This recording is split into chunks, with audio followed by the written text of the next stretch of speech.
Radio Kantipur, radio राष्ट्रको।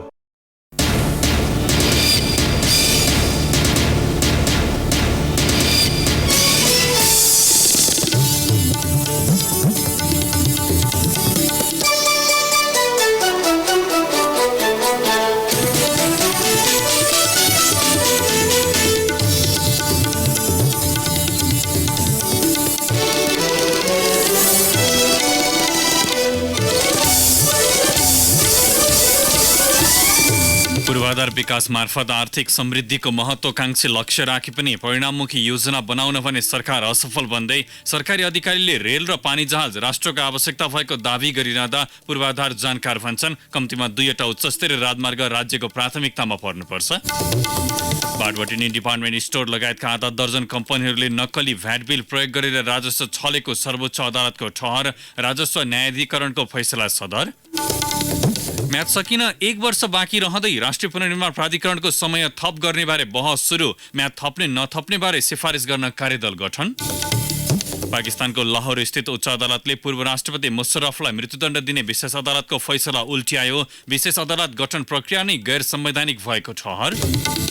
र शहीद स्मारक ए डिभिजन लिग फुटबलमा एनआरटीसँग पुलिस पराजित, चाँसल र एपीएफले पनि अङ्क बाँडे। एमएम कप क्रिकेटमा मलेसिया 11 को सान्त्वना जित। नमस्कार, कान्तिपुर डायरीबाट साथी सुरज अनि तेजेन्द्रको समाचार अब विस्तारमा। सुरुमा कान्तिपुर सविस्तार। कान्तिपुर सविस्तार। सरकारले पूर्वाधार विकास मार्फत आर्थिक समृद्धिको महत्वाकांक्षी लक्ष्य राखे पनि परिणाममुखी योजना भने बनाउन नसकेको सरकारवालाले बताएका छन्। अर्थतन्त्रको आकार अनुसारको पुँजी निर्माण हुन नसक्नु, पूर्वाधार योजनामै सरकार अन्यल छरिएका योजना र संरचनागत समस्याले आर्थिक समृद्धिको गोरेटो पहिल्याउन समस्या भएको उनीहरूको भनाइ छ। सन् 2030 सम्म दिगो आर्थिक विकासको लक्ष्य पूरा गर्न र निम्न आय भएको मुलुकबाट माथि उठ्न वार्षिक कम्तीमा 11 खर्ब लगानी आवश्यक रहेको अर्थविदहरूले बताएका छन्।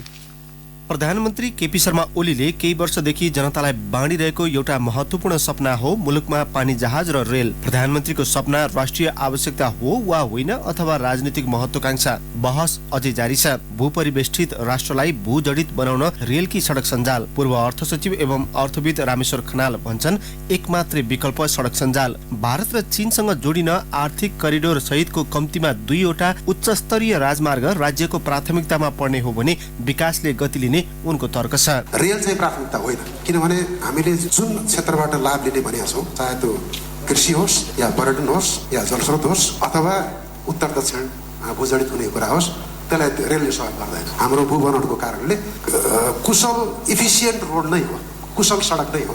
अहिलेको कुनै पनि सडक इफिसियन्ट रोड चाहिँ होइन, कुशल सडक होइन।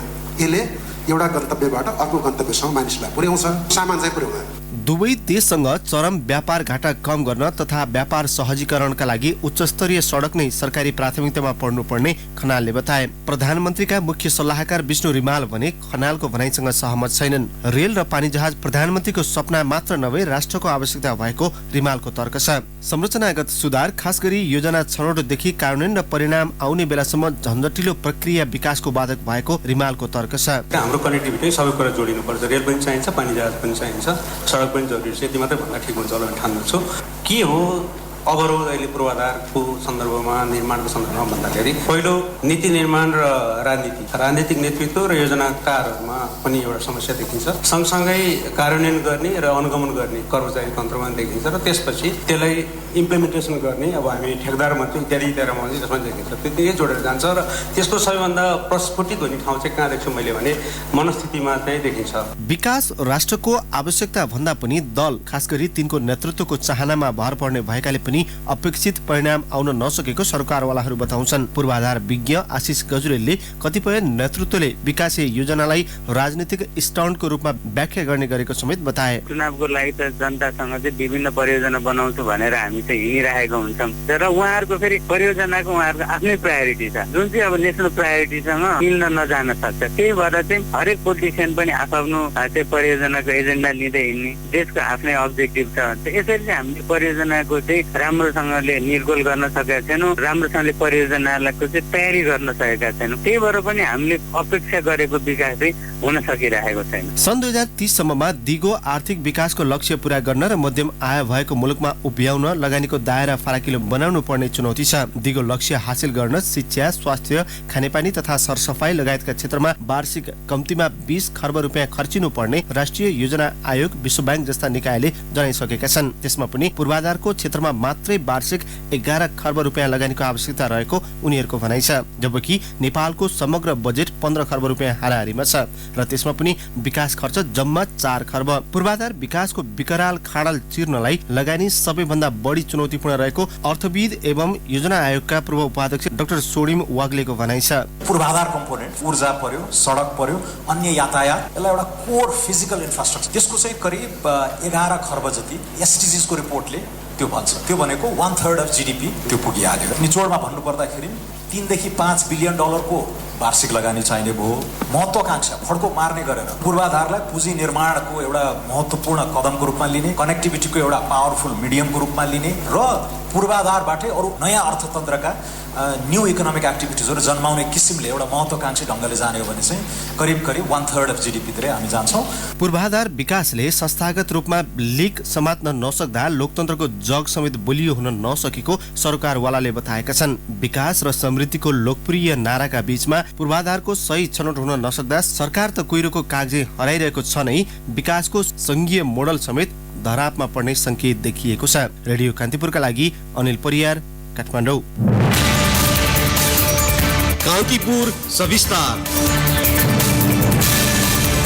सरकारी स्वामित्वका जलविद्युत लगानी तथा विकास कम्पनी लिमिटेडले 5 वर्षीय व्यावसायिक योजना कार्यान्वयनमा जोड दिएको छ। कम्पनीको 8औं वार्षिक साधारण सभामा आज कम्पनीका अध्यक्ष तथा ऊर्जा, जलस्रोत तथा सिंचाई मन्त्रालयका सचिव दिनेश कुमार घिमिरेले 5 वर्षीय व्यावसायिक योजना अन्तर्गत निजी तथा सरकारी स्तरबाट विकास गरिने जलविद्युत कम्पनीमा 36 अर्ब 26 करोड रुपियाँ लगानी गर्न लागि बताउनुभयो। कम्पनीले आर्थिक वर्ष 2074-75 देखि नै 5 वर्षीय व्यावसायिक योजना लागू गरिसकेको भए पनि यो वर्षदेखि प्रभावकारी कार्यान्वयनमा जाने उहाँको थियो। विगतमा कम्पनीले अन्य आयोजनाहरूमा ऋण लगानी गर्दै आएको र आगामी दिनमा निजी तथा सरकारी स्तरबाट विकास गरिने जलविद्युतमा स्वपुँजी लगानी घिमिरेले बताउनुभयो।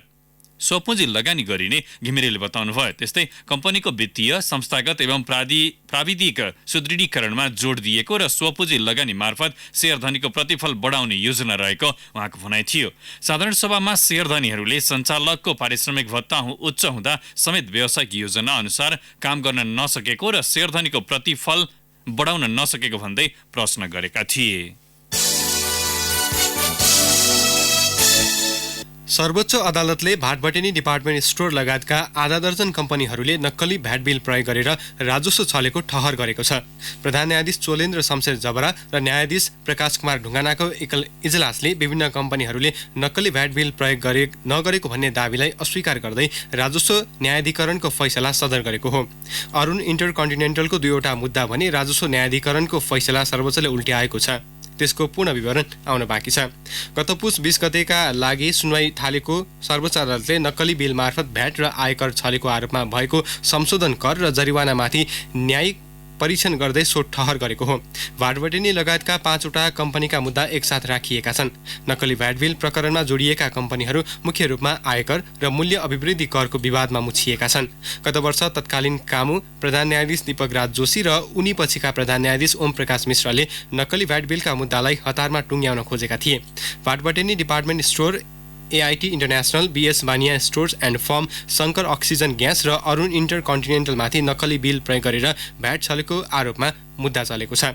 नक्कली भ्याट बिलको प्रयोग मौल्याएको सूचना सार्वजनिक भएपछि 2067 पुस 8 गते आन्तरिक राजस्व विभागले छानबिन गर्न समिति गठन गरेको थियो। विभागका तत्कालीन उपमहानिर्देशक लक्ष्मण अर्यालको संयोजकत्वमा गठित समितिले 3 अर्ब 25 करोड रुपैयाँको कर छली भएको प्रारम्भिक नतिजा निकालेको थियो।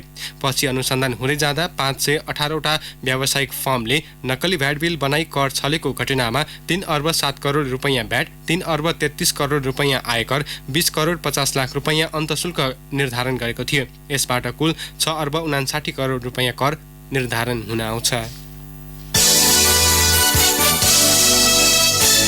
भ्रष्टाचार नियन्त्रणका प्रयासलाई थप प्रभावकारी बनाउन कानुन परिमार्जन एवं निर्माणमा पहल कदमी लिन अख्तियार दुरुपयोग अनुसन्धान आयोगले सरकारलाई सुझाव दिएको छ। आयोगले राष्ट्रपति विद्यादेवी भण्डारी समक्ष आज बुझाएको आफ्नो 29औं वार्षिक प्रतिवेदनमा नीतिगत भ्रष्टाचार नियन्त्रणका लागि निर्णयहरूको स्पष्ट परिभाषा र व्याख्या तथा नीतिगत र प्रशासनिक निर्णयको सीमा निर्धारण गरी कार्यविधि तर्जुमा एवं कार्यान्वयन गर्न सरकारलाई भनिएको हो।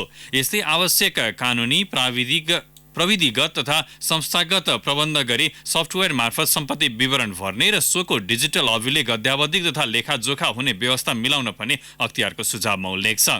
अनुचित कार्य सम्बन्धी अनुसन्धान र सो सम्बन्धी अन्य कारबाही गर्न सक्ने क्षेत्राधिकार आयोगलाई उपलब्ध गराउन समेत आयोगले भनेको छ। पारम्परिक सहयोगलाई थप प्रभावकारी बनाउन सम्बद्ध मुलुकसँग द्विपक्षीय सम्झौता गरी भ्रष्टाचारबाट आर्जन गरी विदेशमा लुकाएको सम्पत्ति फिर्ता गर्ने व्यवस्था मिलाउन पनि प्रतिवेदनमा भनिएको छ। संवैधानिक निकाय तथा पदहरूमा नियुक्त हुने पदाधिकारी चयन गर्दा सदाचार लगायतका आधारमा निश्चित कार्यविधि बमोजिम गर्ने पद्धति बसाल्न सरकारलाई आयोगले सुझावमा उल्लेख गरेको छ। कान्तिपुर डायरीमा अब ब्रेकको पालो। अब बाँकी प्रसङ्ग। गोर्खा भूकम्पपछिको पुनर्निर्माणमा सहजीकरण गर्न भन्दै गठन भएको राष्ट्रिय पुनर्निर्माण प्राधिकरणको म्याद 1 वर्ष बाँकी छँदै थप गर्ने विषयमा बहस सुरु भएको छ। पुनर्निर्माण सम्बन्धी ऐनमा व्यवस्था भएको प्रावधानलाई टेकेर म्याद 1 वर्ष थप गर्ने बारे प्राधिकरणभित्रै बहस थालिएको हो।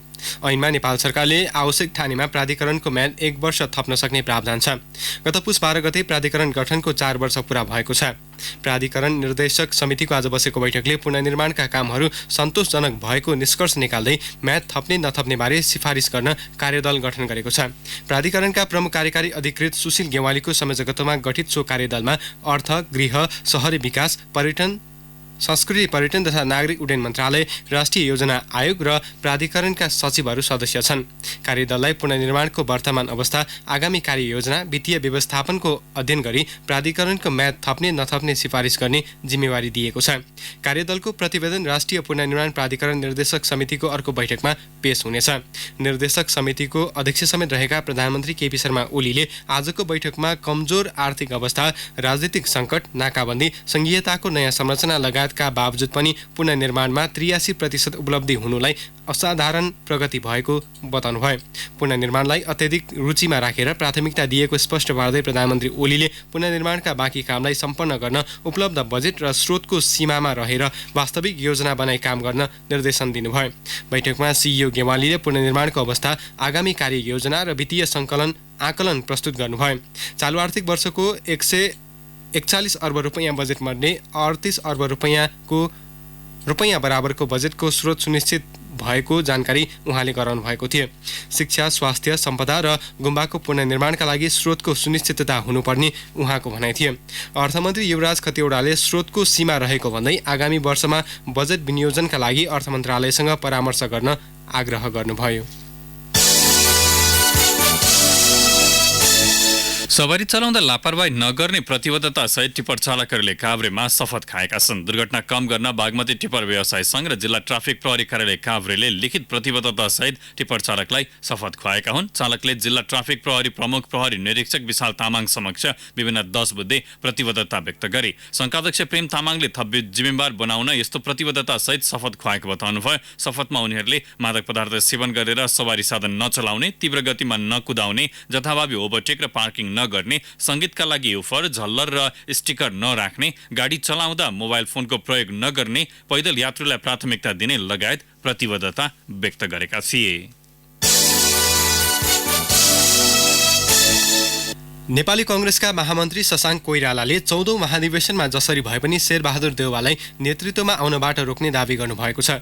देउवालाई रोक्नका लागि कृष्ण प्रसाद सिटौला पक्षसँग सहकार्य हुन सक्ने उहाँको भनाइ थियो। आगामी महाधिवेशनबाट पार्टी नेतृत्व परिवर्तन गर्न जरुरी रहेकाले रामचन्द्र पौडेल र कृष्ण प्रसाद सिटौला पक्षबीच सहकार्य हुन जरुरी रहेको महामन्त्री कोइरालाको भनाइ थियो। झापाको बिर्तामोडमा सञ्चारकर्मीसँगको भेटमा कोइरालाले आगामी महाधिवेशनबाट पार्टीको नेतृत्व परिवर्तन गर्नु नै आफूहरूको मुख्य लक्ष्य रहेको जिकिर गर्नुभयो। पौडेल र सिटौला पक्षका 5-6 जना नेता मध्येबाट आगामी सभापति चयन गर्ने पक्षमा आफूहरू रहेको उहाँले उल्लेख गर्नुभयो। सभापति देउवासँग पुस 11 गतेको निर्णय सच्याउनुको विकल्प नरहेको भन्दै महामन्त्री कोइरालाले सभापतिको एकलौटी निर्णय आएपछि सो विषयमा आफूहरूले जिल्ला सभापतिहरूसँग परामर्श मात्र गरेको उल्लेख गर्नुभयो। सरकारले माघ 1 गतेलाई राष्ट्रिय योग दिवसका रूपमा मनाउने भएको छ। शिक्षा विज्ञान तथा प्रविधि मन्त्रालयको पहलमा औपचारिक रूपमा राष्ट्रिय एकता योगको सान्दर्भिकता भन्ने नाराका साथ योग दिवस मनाउन लागि हो। मन्त्रालयका सहसचिव कृष्णप्रसाद काप्रीका अनुसार मन्त्री परिषदबाट 2072 साउन 28 गते नै योग दिवस मनाउने निर्णय गरिए पनि औपचारिक रूपमा भने यस वर्षदेखि राष्ट्रिय दिवसकै रूपमा मनाउन लागि हो। सरकारले आगामी शैक्षिक सत्रबाट कक्षा 11 र 12 मा योगलाई ऐच्छिक विषयका रूपमा लागू गर्ने समेत भएको छ। सुनसरीको धरान स्थित बीपी कोइराला स्वास्थ्य विज्ञान प्रतिष्ठानको अक्सिजन प्लान्ट बिग्रिएपछि शल्यक्रिया सेवा नै बन्द भएको छ। प्लान्ट बिग्रिएपछि प्रतिष्ठानका 4वटा अपरेसन थिएटरमा जाने मुख्य पाइपलाइनबाटै अक्सिजन आपूर्ति ठप्प हुँदा शल्यक्रिया हुन नसकेको हो। प्रतिष्ठानमा सामान्य, मध्यम र ठूला गरी दैनिक 70 देखि 80 वटासम्म शल्यक्रिया हुने गरेको छ। तर प्लान्टमा 81 खराबी आएपछि थिएटरमा छिराइसकेका बिरामी समेत शल्यक्रिया नगरी निकालिएको थियो। आकस्मिक र सघन उपचार कक्षमा भने अक्सिजन सिलिन्डर राखिएका छन्। दैनिक 3500 बिरामी उपचारका लागि पुग्ने गरेको प्रतिष्ठानमा अक्सिजन प्लान्टकै कारण शल्यक्रिया रोकिएको यो पहिलो पटक हो। अब केही समाचार संक्षेपमा। धनुषाको मिथिला नगरपालिका 5 स्थित औरै खोलामा बालुवा गिटी उत्खनन गरेको विरोध गर्दा टिप्परले किचेर हत्या गरिएका दिलीप महतोको परिवारलाई प्रदेश 2 सरकारले 5 लाख रुपैयाँ आर्थिक सहयोग गर्ने निर्णय गरेको छ। 24 वर्षीय महतोको गत शुक्रबार बिहान टिप्परले कुल्चिएर हत्या गरिएको थियो। प्रदेश 1 का मुख्यमन्त्री तथा प्रदेश समन्वय परिषदका अध्यक्ष शेरधन राईले 3 तहको सरकारबीच समन्वय र सहकार्य हुन नसक्दा व्यथिति बढ्दै गएको बताउनु भएको छ। विराटनगरमा आज सुरु 2 दिने प्रदेश समन्वय परिषद बैठकमा मुख्यमन्त्री राईले साझा अधिकार सूचीका कानुन संघीय सरकारले निर्माण नगर्दा 3 तहका सरकारबीच समन्वय र सहकार्यमा समस्या भइरहेको बताउनुभयो। अख्तियार दुरुपयोग अनुसन्धान आयोगले नापी कार्यालय मोरङका नापी सर्वेक्षकलाई घुस रकम सहित नियन्त्रणमा लिएको छ। आयोगको इटरी कार्यालयबाट खटिएको टोलीले जग्गा नापी गरी सीमाङ्कन गरिदिने भन्दै सेवाग्राहीबाट 7000 रुपियाँ घुस लिँदै गरेको अवस्थामा उनलाई पक्राउ गरेको हो। रूपन्देहीको भैरहवा स्थित गौतम बुद्ध विमानस्थलमा विगत 4 दिनदेखि विद्युत सेवा आपूर्ति बन्द भएको छ। अन्डरग्राउन्ड गरेर बिछ्याइएको तारमा समस्या आएपछि विद्युत आपूर्ति बन्द भएको हो। विमानस्थलका निर्देशक टेकराज पोखरेलले विमानस्थल परिसरमा बिछ्याइएको भूमिगत विद्युतीय तार धेरै पुरानो भएकाले विद्युत आपूर्ति अवरुद्ध भएको बताउनुभयो। सीआईबी हो भन्दै नगद असुली गर्ने झापा गौरीगञ्ज गाउँपालिकाका परशुराम महतो र जीवन दासलाई प्रहरीले पक्राउ गरेको छ। 12 दशे गाउँपालिका 3 राजगढ बजारमा आज स्थानीय व्यापारी अर्फाका आलमसँग नगद 7000 रुपियाँ असुली गर्दै गरेको अवस्थामा उनीहरूलाई पक्राउ गरिएको जिल्ला प्रहरीका डीएसपी महेन्द्र कुमार श्रेष्ठले बताउनुभयो। वरिष्ठ नेत्र रोग विशेषज्ञ डाक्टर सन्दुक रोहितलाई जगदीश घिमिरे स्मृति पुरस्कार प्रदान गरिएको छ। साहित्यकार स्वर्गीय घिमिरेको जन्मथलो रामेछापको मन्थलीमा आज एक कार्यक्रमका बीच डाक्टर रोहितलाई सो पुरस्कार प्रदान गरिएको हो। कान्तिपुर डायरीमा अब इलाम डायरीको पालो। इलाम डायरीमा विप्लव भट्टराईको नमस्कार। स्थानीय स्तरमा अत्यावश्यक सेवा प्रवाह गर्ने उद्देश्यले राज्यमा 3 तहका सरकार हुने व्यवस्था संविधानले नै गरेको हो। तर जहाँ होचो त्यहाँ घोचो भने झै इलामकै विकट मानिने फाकफोकथुम गाउँपालिकामा न भौतिक पूर्वाधार राम्रो छ न पर्याप्त कर्मचारी नै पुग्छन्। इलाम सदरमुकामबाट 50 किलोमिटर पश्चिममा रहेको यो गाउँपालिकालाई कार्य सम्पादन गर्न मुख्य समस्या आवश्यक भवन सहितका पूर्वाधार नहुनु हो। पुरानो गाविस भवनलाई काम चलाउ गरिए पनि जीर्ण भवनमा कार्यालय सञ्चालन गर्नुपर्दा झन कठिन भएको गाउँपालिकाका अध्यक्ष राम श्रेष्ठले बताउनुभयो। गाईको दूधबाट बनिने छुर्पीको माग अमेरिका र जापानमा उच्च रहेकाले इलामका ग्रामीण क्षेत्रमा उत्पादन बढेको छ। कुकुरको आहाराका लागि ती देशहरूमा निकासी बढेपछि गाउँ गाउँमा डेरी उद्योग खोलिएका हुन्। दुग्ध उत्पादनमा अग्रणी स्थानमा रहेको इलाममा छुर्पीको निर्यात बढ्दा कृषकलाई थप राहत मिलेको हो। कृषकले प्रति किलो 1000 रुपियाँ सम्ममा छुर्पी बिक्री गर्ने गर्छन्। वार्षिक 1,16,086 मेट्रिक टन दूध उत्पादन हुने इलाममा घिउ छुर्पी बाहेक चीज, ललिपप, बम्बे निर्माण र बाँकी दुग्ध वितरण आयोजनामा जाने गरेको छ। इलामको राजदुवाली दानाबारी सडक खण्डमा पर्ने बुढी सुखानीको पक्की पुल निर्माण कार्य वर्षौंदेखि अलपत्र परेको छ। पुल निर्माण छाडेर हिँडेको निर्माण कम्पनीलाई पटक पटक ताकेता गर्दा समेत काम गर्न नआएको डिभिजन सडक कार्यालय इलामले जनाएको छ। पुल अलपत्र पारेपछि उक्त सडकको यात्रा वर्षायाममा जोखिममा पर्ने गरेको छ। प्रदेश 1कै प्रमुख गन्तव्यको रूपमा रहेको सन्दकपुर डाँडामा विद्युत सेवा विस्तार भएको छ। हिम श्रृङ्खला, दृश्यावलोकन सहित धार्मिक र जैविक विविधताले अब्बल मानिएको सन्दकपुरमा पर्यटकको आकर्षण थपिँदै गएपछि राज्यले विद्युत विस्तारमा चासो दिएको हो। हवस् त इलाम डायरी आजलाई यति नै। विप्लव भट्टराई बिदा हुन्छु, नमस्कार। जिल्ला डायरीपछि कान्तिपुर डायरीमा फेरि पनि ब्रेकको पालो। कान्तिपुर डायरीमा अब आर्थिक प्रसङ्ग। अर्थमन्त्री युवराज खतिवडाले मुलुकको विकास र समृद्धिका लागि साना तथा घरेलु उद्योग क्षेत्रमा पनि समावेशी लगानी आवश्यक रहेको बताउनु भएको छ। अहिले ठुला उद्योगमा बैंकबाट तथा साना व्यवसायमा सहकारीबाट लगानी भएको भन्दै उहाँले समावेशी विकासका लागि घरेलु तथा मजुला उद्योग व्यवसायमा सरल र सहज रूपमा कर्जा प्रवाह गर्न वित्तीय संस्थाले ध्यान दिनुपर्ने बताउनु भयो। समृद्धि फाउन्डेसन र मेनोनाइट आर्थिक विकास एसोसिएटले राजधानीमा संयुक्त रूपमा आयोजना गरेको कार्यक्रममा मन्त्री खतिवडाले अर्थतन्त्रमा ठूलो योगदान पुर्याउँदै आएका साना तथा घरेलु उद्योगको प्रवर्धनका लागि उत्पादन लागत घटाउन प्रविधि सहयोग आवश्यक रहेको बताउनुभयो। बेरोजगारी समस्या समाधान र कृषिजन्य उत्पादनको उचित उपयोग गर्ने माध्यम भनेकै साना उद्योग भएको उहाँको भनाइ थियो। धितोपत्र बजारमा आज 1.5 अर्ब रुपियाँ बढीको कारोबार भएको छ। दोहोरो अङ्कले उकालो लागेको धितोपत्र बजारमा आज 1 अर्ब 70 करोड 50 लाख 60 हजार रुपियाँ बढीको कारोबार भएको हो। बजार परिसूचक नेप्से पनि 15.14 अङ्कले बढेर 1270.86 बिन्दुमा पुगेको छ। नेप्से उकालो लागिसके कारोबार रकममा पनि अघिल्लो दिनको तुलनामा 37 करोड रुपियाँले वृद्धि भएको छ। 42.61 अङ्कले उकालो लागेको नेप्सेमा हिजो 1 अर्ब 33 करोड रुपियाँ बढीको कारोबार भएको थियो। कारोबार भएका उत्पादनमूलक र लघुवित्त बाहेक बाँकी सबै कम्पनी समूहको उपसूचक उकालो लागेको छ। सबभन्दा बढी जीवन बीमा कम्पनी समूहको उपसूचक 52.27 अङ्कले बढेको छ। अब अन्तर्राष्ट्रिय प्रसङ्ग। पाकिस्तानको लाहोर स्थित उच्च अदालतले पूर्व राष्ट्रपति जनरल परवेज मुशर्रफ विरुद्धको मृत्युदण्डको सजाय उल्ट्याएको छ। मुशर्रफलाई राजद्रोहको अभियोगमा मृत्युदण्डको फैसला सुनाउने विशेष अदालत गठन प्रक्रिया नै असंवैधानिक भएको ठहर समेत उच्च अदालतले गरेको छ। सो अदालतको गठनलाई लिएर परेको मुद्दामाथि सुनवाई गर्दै उच्च अदालतले आज असंवैधानिक ठहर गरेको हो। मुशर्रफलाई सजाय सुनाउन प्रयोग गरिएको संविधानको धारा 6 मा पनि सो मुद्दामा लागू नहुने अदालतको ठहर छ। गत डिसेम्बर 17 मा विशेष अदालतले मुशर्रफलाई मृत्युदण्डको सजाय सुनाएको थियो। मुशर्रफले सन् 1999 मा सैन्य कू गरी सत्ता हत्याएका थिए। उनी सन् 2001 देखि 2008 सम्म पाकिस्तानको राष्ट्रपतिको पद सम्हालेका थिए।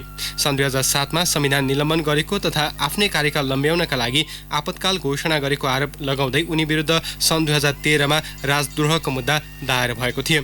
उच्च अदालतको पछिल्लो फैसलासँगै मुशर्रफ विरुद्धको सजाय कार्यान्वयन नहुने भएको छ। यद्यपि यो आदेशपछि पनि अन्य अदालतमा पुनरावेदन हुन सक्ने बीबीसीले उल्लेख गरेको छ। स्वास्थ्य उपचारका लागि अनुमति प्राप्त गरेपछि सन् 2016 यता उनी दुबईमा छन्। अब खेल प्रसङ्ग। सुनसरीमा जारी मनमोहन मेमोरियल क्रिकेट प्रतियोगितामा मलेसिया 11ले सान्त्वना जित हात पारेको छ। इनौर रङ्गशालामा गण्डकी प्रदेशलाई 192 रनले पराजित गर्दै मलेसियाले प्रतियोगितामा सुखद अन्त्य गरेको हो। समूह डीमा रहेका दुवै टोली यसअघि नै प्रतियोगिताबाट बाहिरिसकेका छन्। यो सँगै समूह चरणका खेलहरू पनि सकिएका छन्।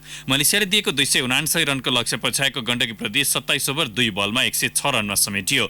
विपिन खत्रीले 42, प्रवीण ढकालले नट आउट 19 र विधान श्रेष्ठले 10 रन बनाउनु बाहेक अन्यले दोहोरो अङ्कको स्कोर छुन सकेनन्। गण्डकीलाई सस्तेमा समेट्न सुहारिल फेत्रीले 4 तथा अनवर रहमान र विजय उन्नीले समान 3 विकेट लिए।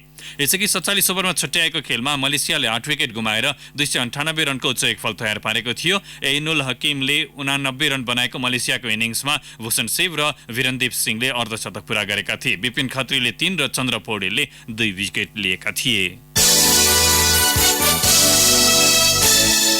शहीद स्मारक ए डिभिजन लिग फुटबलको पछिल्लो खेलमा न्युरो टिम एनआरटी विजयी भएको छ। सशस्त्र प्रहरीको एपीएफ क्लब र च्यासलले भने बराबरी खेल्दै अङ्क बाँडेका छन्।